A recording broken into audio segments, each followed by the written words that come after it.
Assalamualaikum warahmatullahi wabarakatuh. Alhamdulillah ala nikmatillah wala haula wala quwwata illa billah. Asyhadu an la ilaha illallah wahdahu la syarika lah wa asyhadu anna Muhammadan abduhu wa rasuluh la nabiyya ba'dahu. Yang kami hormati Bapak Dr. Nurbani Yusuf MSI selaku pembicara pada kajian Ahad pagi hari ini. Yang kami hormati seluruh jajaran pimpinan baik itu Muhammadiyah maupun Aisyah, Bapak dan Ibu hadirin yang berbahagia. Puji syukur kehadiran Allah Subhanahu wa taala pada pagi hari ini kita bisa hadir di majelis ini dalam rangka memperdalam ilmu keagamaan agar kita menjadi hamba Allah yang memahami tentang apa yang diperintahkan oleh Allah kepada kita sekalian. Alhamdulillah kita sudah memasuki hari yang kedua puasa Ramadan kita. Bagi yang melaksanakan puasa pada hari Sabtu, mudah-mudahan hadirin yang hadir di majelis ini semuanya mengawali puasanya di hari Sabtu tanggal 2 April tahun 2022. Bukan berarti yang mulai puasa hari ini lalu salah, tidak ya. Kedua-duanya benar ya. Karena dilandasi oleh keyakinan masing-masing dalam rangka menetapkan awal bulan Ramadan. Karena memang di dalam Al-Quran itu tidak dijelaskan secara rinci ya. Begitu juga di dalam hadis Rasulullah, tinggi hilal itu seberapa itu tidak dijelaskan, sehingga kita sebagai umatnya melakukan istihad ya, dalam rangka untuk menetapkan awal Ramadan itu. Bapak Ibu dan hadirin yang berbahagia, tentu marilah kita memantapkan, meluruskan niat ibadah Ramadan kita didasari atas keimanan kita kepada Allah Subhanahu wa taala, dan juga tentu didasari karena ridho Allah Subhanahu wa taala, ingin mendapatkan ridho dari Allah Subhanahu wa taala, sehingga mudah-mudahan puasa Ramadan yang sedang kita laksanakan ini nanti betul-betul bisa menjadikan diri kita mendapatkan pengampunan dari Allah Subhanahu wa taala sebagaimana yang disabdakan oleh Rasulullah sallallahu alaihi wasallam, man shoma ramadhana imanan wa ihtisaban ghufira lahu ma taqaddama min dzanbi. Barang siapa yang berpuasa di bulan suci Ramadan dan didasari atas keimanan dan mengharap ridha Allah Subhanahu wa taala, maka Allah Subhanahu wa taala akan mengampuni dosa-dosa kita yang telah lampau. Inilah yang harus kita mantapkan di niatan kita untuk menjalani ibadah puasa di bulan suci Ramadan ini. Kita hari ini kehadiran narasumber yang kompeten ya tentunya di bidangnya, dan sering kita mengikuti kajian-kajian yang beliau laksanakan di komunitas Padang Maksar. Mudah-mudahan pagi ini nanti kita mendapatkan pencerahan yang tentu berbeda dengan narasumber-narasumber yang berikutnya, sehingga kita akan mendapatkan ilmu yang baru ya, berkaitan dengan masalah-masalah keagamaan. Inilah barangkali yang dapat kami sampaikan, dan saya mengajak kepada seluruh jamaah, apabila ada kelebihan harta, mohon kemudian disalurkan ke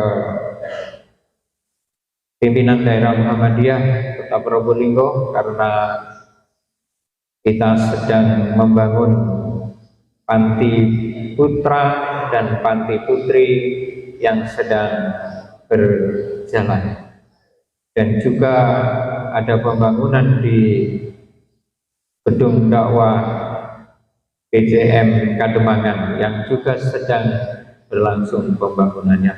Mudah-mudahan Allah Subhanahu wa taala senantiasa memberikan kemudahan-kemudahan kepada kita semuanya dalam rangka berdakwah amar ma'ruf nahi munkar di Perserikatan Muhammadiyah ini. Nasrun minallah wa fathun qarib wa basyiril mu'minin. Wassalamualaikum warahmatullahi wabarakatuh. Assalamualaikum warahmatullahi wabarakatuh. Alhamdulillah, alhamdulillahilladzi arsala rasulahu bil huda wa dinil haqq liyudhhirahu 'ala dini kulli walau karihal musyrikun. Asyhadu an la ilaha illallah wahdahu la syarikalah wa asyhadu anna Muhammadan abduhu wa rasuluh la nabiyya ba'da. Qala ta'ala fi hadil karim, a'udzu billahi minasyaitonir rajim. Wasiqal ladzi taqarrabahu ilal jannati zumara hatta idza ja'uha wa futihat abwabuha wa qala lahum khazanatuha salamun alaikum tibatum fadkhuluha khalidin. Wa qala ta'ala fi hadil ukhar, Allahumma rabbana anzil alaina ma'idatan minas sama takunu lana idza li awalina wa akhirina wa ayatan minka warzuqna wa anta khairur raziqin. Wa qala ta'ala fi ayatil ukhar, wa idh qala luqmanu li banihi wa huwa ya'iduhu ya bunayya la tusyrik billah inna syirka la dzulmun adzim. Wa wasainal insana biwalidayhi hamalathu ummuhu wahnan ala wahnin wa fisaluhu fi amaini an ishkurli wa liwalidayk ilayyal masir wa in jahadaka ala an tusyrika bi ma laysa laka bihi ilmun fala tuti'huma wa sahibhuma fid dunya ma'rufa wattabi' sabila man anaba ilayya summa ilayya marji'ukum fa unabbi'ukum bima kuntum ta'malun. Bapak Ibu, para jamaah pengajian Ahad pagi, pimpinan daerah Muhammadiyah Probolinggo yang saya hormati, Wabil khusus bapak-bapak pimpinan daerah, pimpinan cabang, pimpinan ranting, ibu-ibu Aisyah, daerah cabang ranting, dan seluruh Porta Muhammadiyah yang berbahagia. Kita masuki bulan Ramadan, semoga penuh dengan keberkahan dan kemudahan. Salawat dan salam kepada junjungan kita Nabi Muhammad Sallallahu Alaihi Wasallam. Bapak Ibu, 10 tahun yang lalu pada bulan yang sama saya berkesempatan puasa di Vancouver, Kanada. Waktu itu musim kering, puasanya 18 jam. Bisa dibayangkan, puasanya 18 jam. Hanya ada sisa waktu sekitar 5 jam untuk buka, sholat maghrib, sholat isya, sholat raweh, sahur, subuh. Pendek sekali. Karena itu kita bersyukur hidup di Indonesia. Di Indonesia itu Masya Allah luar biasa. Saya telah berkeliling sekitar 12-15 negara. Saya tidak mendapatkan negara yang bagusnya seperti di Indonesia. Indonesia itu negeri dasar, sangat dasar. Kalau hari ini Bapak Ibu misalnya sahur, atau bukanlah, seluruh bangsa Indonesia sarapan pagi nasi pecel pagi itu bisa dipakai orang makan Singapura 8 bulan. Sekali sarapan itu bisa dipakai memberi makan orang Singapura 8 bulan. BBM yang kita pakai sehari itu bisa dipakai orang Jepang 2 tahun. Indonesia itu Masya Allah luar biasa. Di Indonesia itu ibu-ibu tidak ada iftar, yang ada takjil. Kalau kita di Saudi, iftar awali buka itu dengan yang manis-manis, korma kering 1, 3, 5, yang penting ganjil. Tapi di Indonesia bukan enten iftar, sing enten takjil, rontak telu, weci loro, kolak sak mangkok, boleh ditakoni wis buka Pak durung. Indonesia jenengan menawi teng maktab munating raosaken rawon teng maktab, kenapa rasane coklat tok mboten enten rasane napa? Teng Saudi mboten enten keluar. Yang keluar niku enten teng Indonesia. Rawon teng Indonesia niku jumlahe 48 macem. Sambel brajak niku enten 83 macem. Masya Allah teng Indonesia. Tahun 1428 Portugis datang ke Indonesia, ingin bawa rempah-rempah gratis. Pengen bawa merica, pala, tobat, dibawa ke Eropa. Indonesia dibetakan racun. Racun saking Tibet. Karena yang Indonesia cek mati kabeh. Racun itu jenenge lombok. Tapi musuh wong Indonesia racun niku malah damel alam. Level 7, level 9, level 12 Indonesia. Yang Eropa makan lombok langsung perutnya tidak kuat, perut kita ini tahan banting. Molen mau dimakan, molen, lepas molen kan? Boleh teman sing ngecor nih, molen dimakan, mas Indonesia. Kita ini bersyukur. Tahun 2015 saya mengantar 2 orang mufti dari Aljazair dan Maroko. Saya bawa ke kampus, saya jemput dari Juanda. Sampai di kampus Unmu Malang, dia minta turun, mengucap takbir, kemudian sujud syukur Apa yang dia bilang? Hadal jannah, hadal jannah, hadal jannah. Ini sorga, ini sorga, ini sorga. Kalau bingung, lah pokoknya ngadep ini swarga.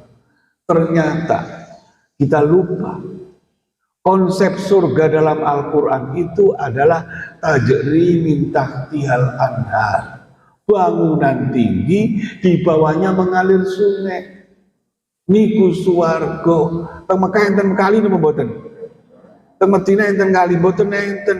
Karena itu ketika dia melihat sungai, cari di hadal jannah, hadal jannah.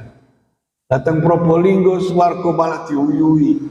Wah, wong Indonesia. Wong Indonesia ora butuh swarga. Swarga. Niku pembukaan. Insyaallah. Bapak Ibu sekalian, saya ingin mengajak berpikir tentang Muhammadiyah. Kita ini, saya mohon maaf gitu, saya sudah mulai banyak hal yang menurut saya harus diluruskan. Kita harus kembali ke pikiran-pikiran Kiai Ahmad Dahlan. Bermuhammadiyah itu ya kembali ke Kiai Ahmad Dahlan. Kuncinya itu. Bapak Ibu sekalian, Indonesia ini adalah sejarahnya Muhammadiyah. Bukan sejarahnya NU, bukan sejarahnya Al-Irsyad, bukan sejarahnya PNI, bukan. Tapi sejarah Muhammadiyah. Insinyur Soekarno adalah santri ngintil Kiai Dahlan, kader Muhammadiyah. Nomor bakunya 384. Jenengan pinter nomor baku ini. Soekarno 384. Dia menulis buku bagus, makin lama makin cinta Muhammadiyah. Di akhir hayatnya dia bilang, pidato, nanti kalau aku mati, kubur aku dengan panji-panji Muhammadiyah. Soekarno yang memproklamasikan Indonesia, yang menulis teks proklamasi, yang menggali Pancasila, Soekarno, kader Muhammadiyah. Siapa istri Soekarno? Fatmawati. Siapa Fatmawati? Fatmawati adalah putri tercinta dari ketua Konsul Muhammadiyah Bengkulu. Konsul berarti ketua umum. Konsul Muhammadiyah Bengkulu berarti ketua pimpinan wilayah Muhammadiyah Bengkulu. Dulu itu ketua wilayah disebut konsul, kalau PP disebut Horberstur, baru kemudian berubah menjadi PP. Dulu Horberstur, gerombolan. Jadi orang Belanda menyebut Muhammad itu gerombolan, Horberstur. Kiai Dahlan disebut ketua gerombolan Muhammadiyah. Gerombolan, bukan gerombolan perampok, tapi gerombolan Muhammadiyah. Fatmawati, ayahnya ketua Konsul Muhammadiyah Bengkulu, Buya Hasanuddin. Istrinya bernama Siti Hadijah, aktivis Aisyah. Fatmawati adalah aktivis Aisyah yang menjahit bendera merah putih. Yang memproklamasikan negara adalah kader Muhammadiyah.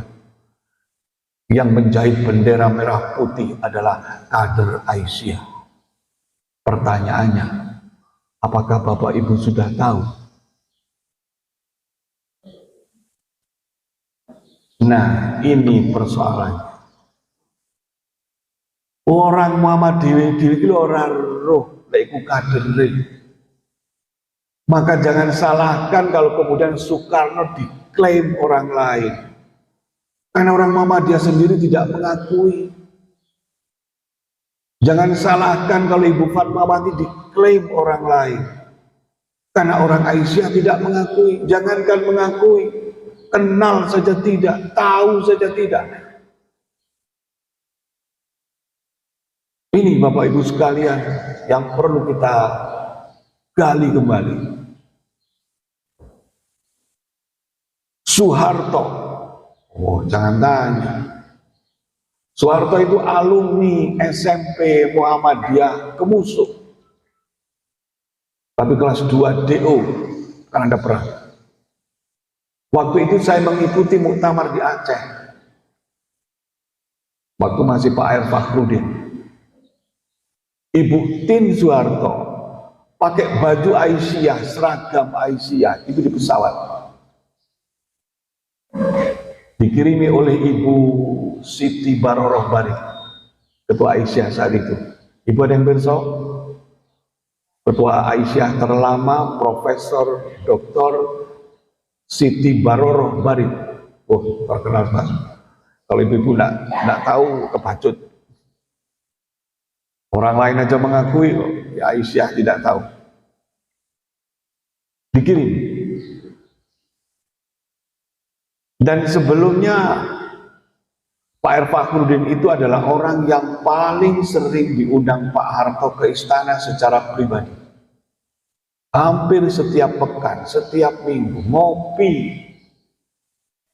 Pak R. Fakhrudin itu diundang ngopi ke istana. Saking dekatnya Pak Harto dengan Muhammadiyah. Apa yang dibilang Pak Harto pada pidato saat itu pembukaan muktamar? Di Kompas dimuat besar-besaran, di blow up. Jadi headline, jadi berita nasional yang menggemparkan. Pak Harto bilang, aku adalah bibit Muhammadiyah yang disemaikan di bumi pertiwi. Dasar. Kalau Pak Masfu, saya mengucap saya adalah Muhammadiyah, biasa. Gak ada resiko apapun. Tapi seorang presiden, seorang bupati ngaku saya adalah Muhammadiyah, resikonya besar. Ongkos politiknya besar. Besar, jangan dikira. Nah, sekarang ini negara dalam keadaan oleng. Pasca Pak Karno dan Ibu Fatmawati, nah sekarang ke putra-putrinya ada Ibu Megawati. Lah ini yang jadi persoalan. Ada Mas Guntur, ada Mas Guru, ada Mbak Rahma, ada Mbak Sukma. Yang meramaikan pengajian di Menteng di PP Muhammadiyah itu Pak Taufik Kemas. Siapa Pak Taufik Kemas? Istrinya Ibu Mega yang membangun lift.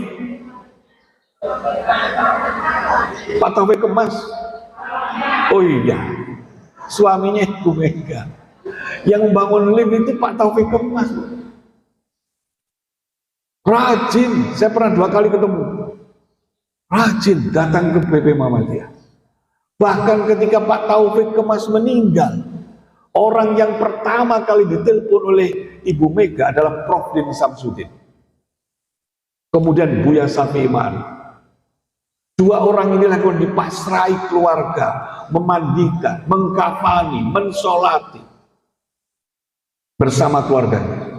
Orang Muhammadiyah yang masih di begitu selesai Pak Din pulang, Buya pulang, baru diumumkan ke publik.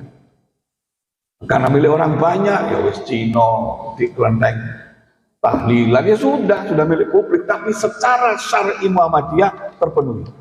Nah, saya ingin kembali Ibu sekalian. Bagaimana sih sebetulnya Kiai Dahlan itu? Sekarang ini yang mohon maaf, kita ini digempur berbagai macam ideologi. Ideologi transnasional, dan mohon maaf, Muhammadiyah adalah yang paling rentan. Karena itu Profesor Safik menulis tentang Muhammadiyah rasa Salafi, ada Muhammadiyah rasa FPI. Prof. Munir Mulkhan 10 tahun yang lalu memilah Muhammadiyah. Ono Munas Muhammadiyah nasionalis, ono Marmut Muhammadiyah Marhen, si roto-roto PDIP, ono Munu Muhammadiyah rasa NU, ono muhi Muhammadiyah ideologi, nah sampai segitunya. Bapak Ibu saya mohon maaf, ideologi itu satu kata. Ideologinya orang komunis satu kata, Marxis. Ideologinya orang Eropa satu kata, liberal. Ideologinya orang Prancis satu kata, liberty. Ideologi Protestan satu kata, Puritan. Ideologi NU satu kata, Aswaja. Ideologi FPI, HTI, PKS satu kata, Tarbiyah. Ideologi Salafi satu kata, Wahabi. Saya ingin tanya, apa ideologi Muhammadiyah?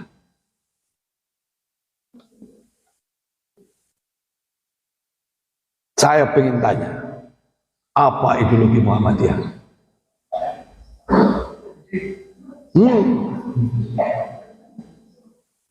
MKCH, anggaran dasar. Itu sekarang yang terjadi.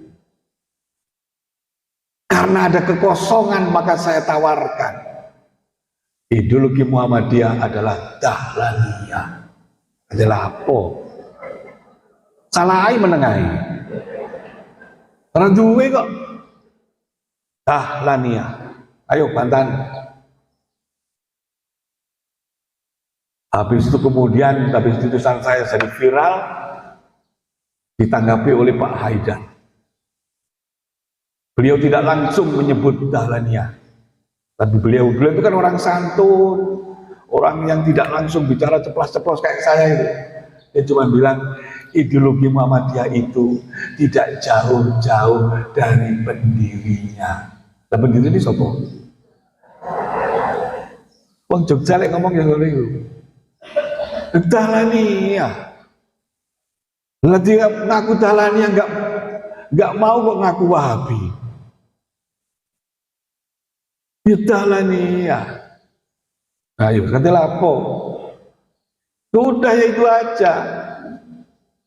Oh, belum ketemu. Kalau ketemu enggak apa-apa nanti diganti. Tapi saat dulunya ketemu kita pakai Dahlaniyah dulu.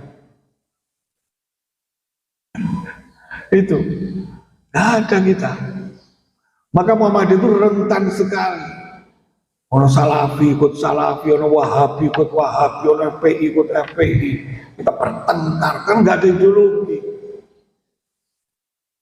NU jelas Aswaja. Aswaja itu ada 3, tri. Dalam urusan kalam dia Asy'ariyah. Dalam urusan fikih dia Syafi'iyah. Dalam urusan tasawuf dia Al-Ghazali. Sudah 3 selesai. Saya sampaikan,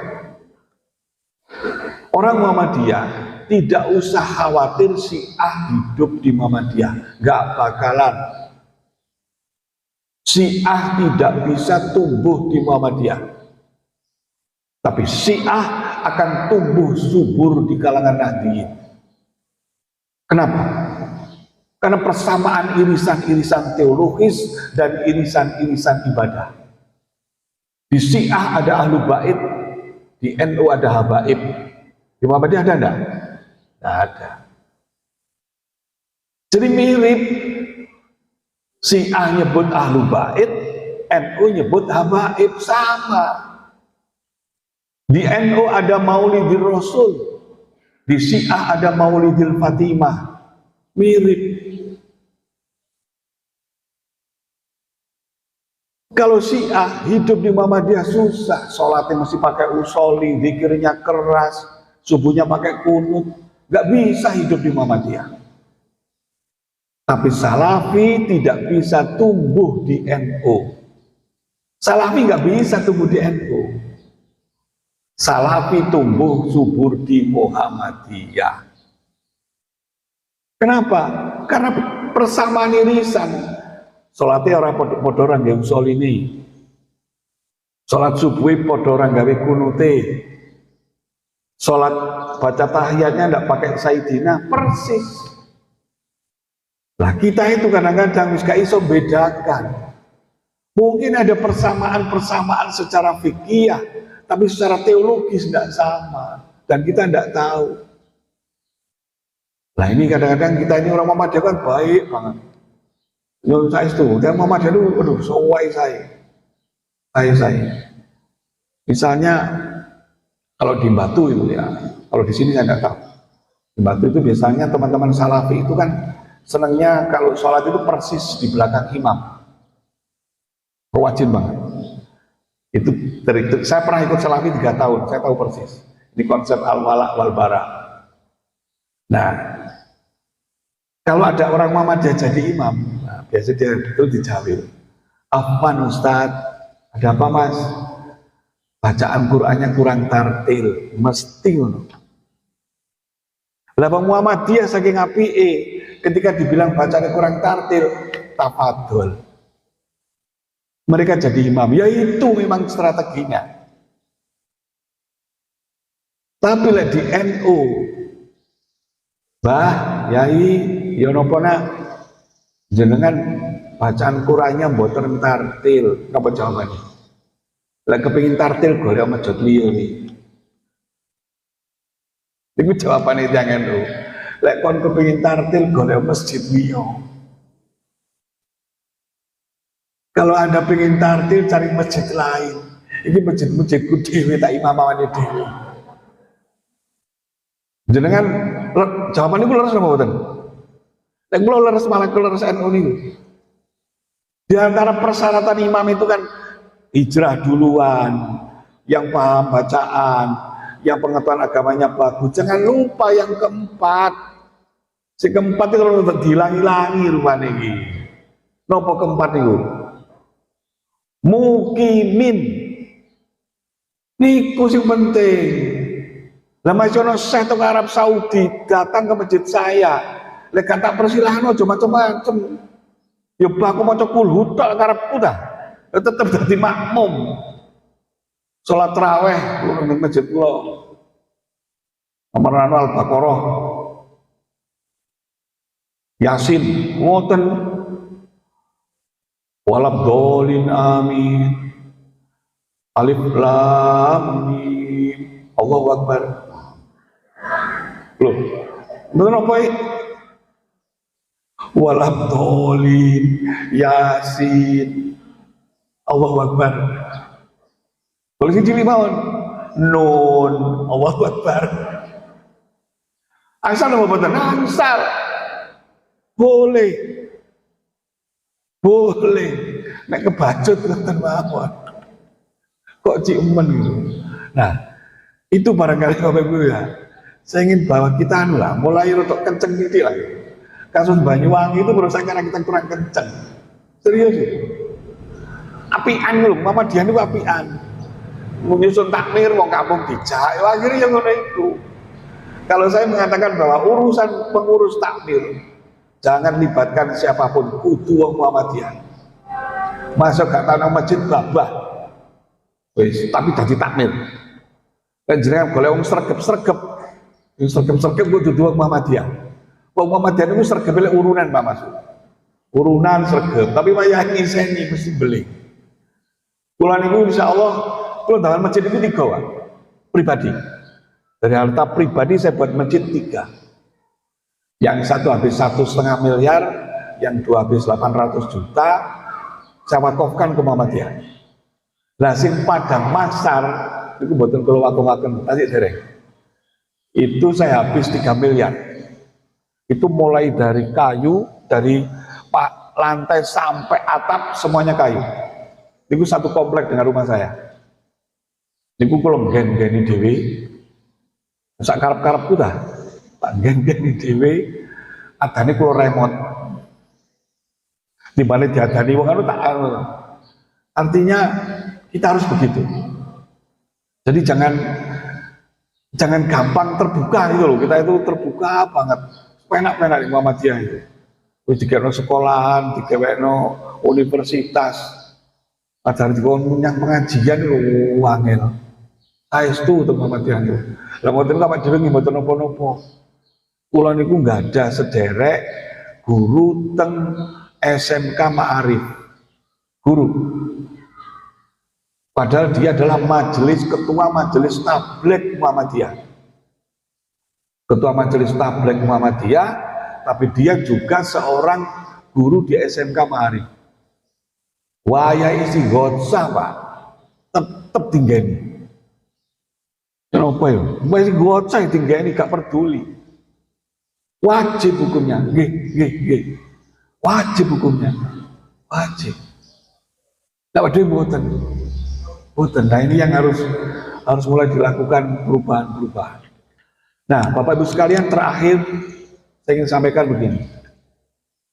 Muhammadiyah itu bukan gerakan non kooperatif, tapi gerakan kooperatif, kerjasama. Kiai Dahlan pada tahun 1918 mendirikan sekolah ambil subsidi dari government, ambil subsidi. Pada waktu itu masih Katolik, pemerintahnya masih Kompeni Belanda, diambil, tidak pernah menolak, tidak pernah melawan pemerintah, itu satu. Tidak pernah melawan pemerintah. Nah, kenapa demikian? Di dunia ini Bapak Ibu, apa ada rezim yang jahatnya seperti Fir'aun? Apa ada? Yang sombongnya seperti Fir'aun, yang mengaku sebagai Tuhan, yang mengaku bisa mematikan dan menghidupkan. Apa ada? Tidak ada. Fir'aun itu rejim jahat, pol jahat, mengaku sebagai Tuhan. Tapi coba, bagaimana perlakuan Tuhan terhadap Fir'aun? Quran surat Toha 41, 42, 43. Allah berfirman kepada Nabi Musa dan Harun alaihissalam. Apa?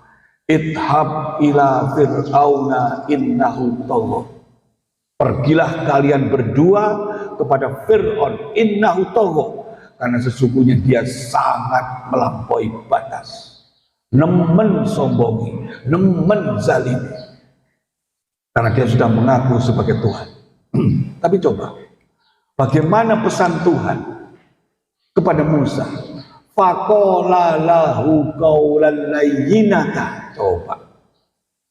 Dan berkatalah kamu kepada Fir'aun, nasihatilah kamu kepada Fir'aun qaulan layyinata, dengan kata-kata yang santun. Fir'aun dengan kata-kata yang lemah lembut. Jangan bikin Fir'aun tersinggung, jangan bikin Fir'aun marah.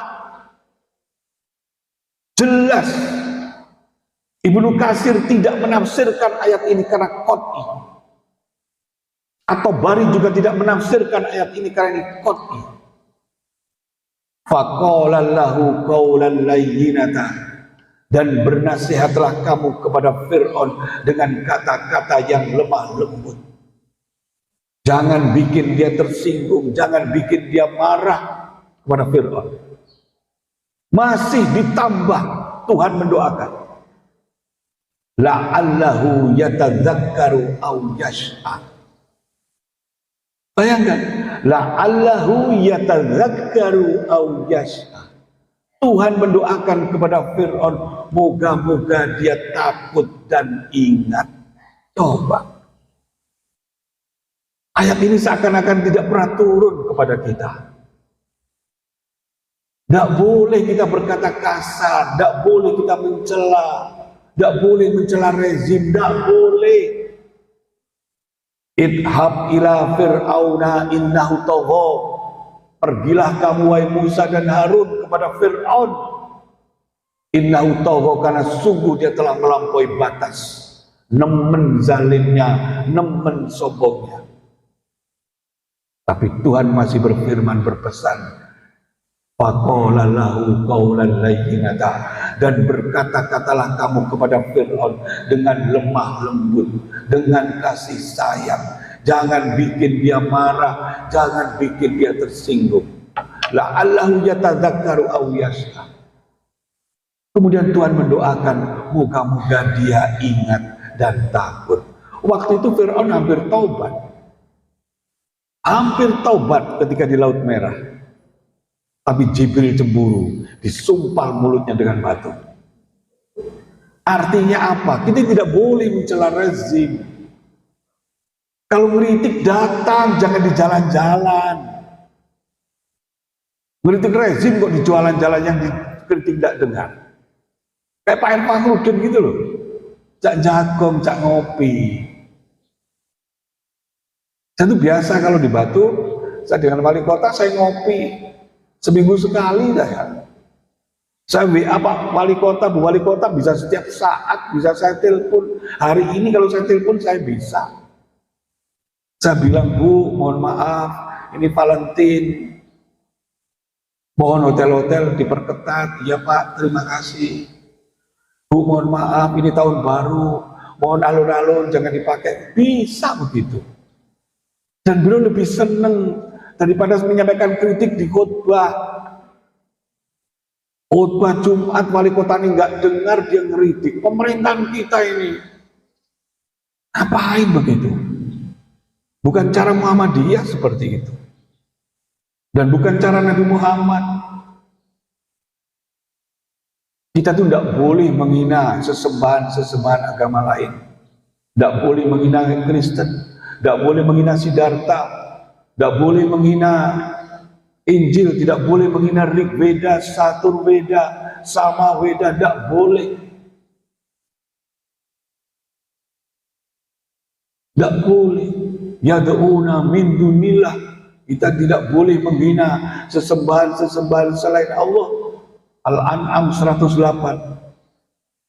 Fayasubullaha adwan bil ghairi ilmin. Nanti dia akan menghina Allah tanpa ilmu pengetahuan. Itu kausalitas. Ada orang menghina Al-Quran dengan cara menghina Injil. Ada orang menghina Allah dengan cara menghina Buddha. Kenapa? Karena pengangkut Buddha membalas menghina Allah. Kalau hari ini bapak-bapak ingin membakar Al-Quran, coba ambil Injil, taruh di halaman, bakar. Nanti akan ada orang membalas, membakar Al-Quran gara-gara kita membakar Injil. Rasul berkata kepada Sayyidina Umar, "Wahai Umar, jangan kau hina ibumu. Wahai Umar, jangan kau hina bapakmu." Umar kaget, "Ya Rasulullah, mana mungkin aku menghina ibuku? Mana mungkin aku menghina bapakku?" Apa kata Rasulullah? "Engkau menghina ibumu dengan cara engkau menghina ibunya orang lain. Maka orang itu akan membalas menghina ibumu." Ngertos gak? Nah, itu dakwah Muhammadiyah. Menggembirakan. Dan itu Bapak Ibu sekalian yang bisa saya sampaikan. Semoga insya Allah ke depan kita lebih baik. Di dunia ini tidak ada organisasi yang besar, yang hebat seperti Muhammadiyah. Karl Wetterington pernah menyebut Muhammadiyah itu adalah organisasi yang diberkati. Dasar. Gak ada. Yang mirip-mirip Muhammadiyah itu paroki Katolik. Kalau NU itu pakai sistem company. Jadi semua amal usaha NU itu bukan milik NU, tapi milik wong NU. Makanya bisa diwariskan ke anak cucu. Tapi kalau Muhammad itu pakai holding. Semua aset milik persyarikatan, bukan milik pribadi. Karena itu tidak bisa diwariskan. Tapi tetap ada plus minusnya. Ada plus minusnya. Karena itu Gus Dur pernah mengatakan kemenangan Muhammadiyah atas NU adalah kemenangan dialektik. Yang awalnya dibantah, yang awalnya diharamkan, yang awalnya disesatkan, kemudian ditiru rame-rame. Dulu pakai celana itu haram, sekarang semua kiai NU pakai celana. Dulu pakai sepatu itu haram, tasabuh, mirip orang Kristen. Tapi sekarang semua kiai sudah pakai sepatu. Termasuk Ahad Pagi, Pak Masuk. Ahad Pagi itu mirip dengan kebaktian di gereja. Dinone podo, jamin podo. Lah, ini apa buat ini? Teng masjid kula niku masjid Takwa, ngarepe wonten gereja Pantai Kosta. Lek buyaran podo jam 7 nih. Kula bingung bedakaken buyarane wong Muhammadiyah kali buyarane jemaat Pantai Kosta. Soale padha ora nggih kupluke. Akhirnya kita umumkan, Bapak Ibu mohon maaf, Bapak-bapak kalau bisa ahad pagi pakai kopiah. Untuk apa Pak Nurbani? Biar saya bisa membedakan antara buyaran masjid Pantai Kosta, buyaran Masjid Takwa, dan buyaran di gereja Pantai Kosta.